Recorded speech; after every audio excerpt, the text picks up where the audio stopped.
Well, Colby Thielen is in North Charleston, where he has been tracking the developments at North Charleston High School. And Colby, long lines there as well?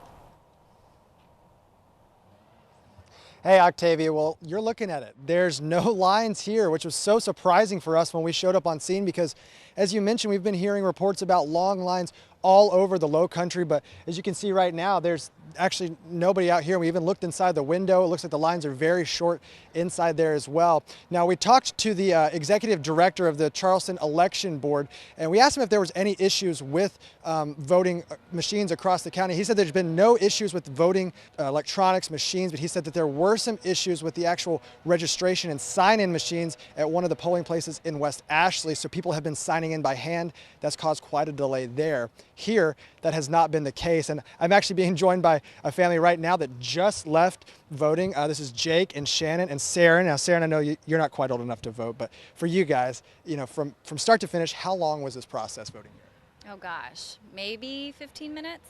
Were you expecting a lot more? I was thinking like an hour, probably, if not more. How would you describe this process? When you guys came here, went through, got the voting out of the way, how would you describe the process? It was very painless. They were really nice, you know, I was in and out pretty much, so. And, you know, for a lot of people, we've been talking about this all week, there's a big important issue that's on the ballot in Charleston County, which is the half-cent sales tax. Was that an important issue for you guys, or were you mostly focused on elections? Mostly on the main political issue, I'd say. So you guys weren't as concerned about the half-cent sales tax one way or the other? No, but I hope they do something good with it if it passes. I think a lot of people are kind of feeling that same way. You know, this has been a long election cycle for a lot of people. How do you guys feel about today being the end of it? I am looking forward to the end of the day for sure. It's, you know, I think a lot of people have kind of lost their humanity, I think, with it. So I'll be glad to see babies and more food pictures on Facebook. How about you, Jake? Are you pretty happy it's coming to an end? Yeah, for sure. I'd say that it's about time we got over this and moved on to the next phase, whatever that's going to be.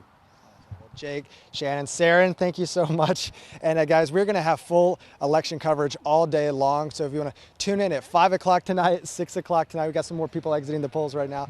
5 o'clock, 6 o'clock tonight, and we're going to have a wrap up at 10 and 11. So stay tuned with us. You can also head over to counton2.com for full election coverage. Reporting in North Charleston, Colby Thielen, News 2.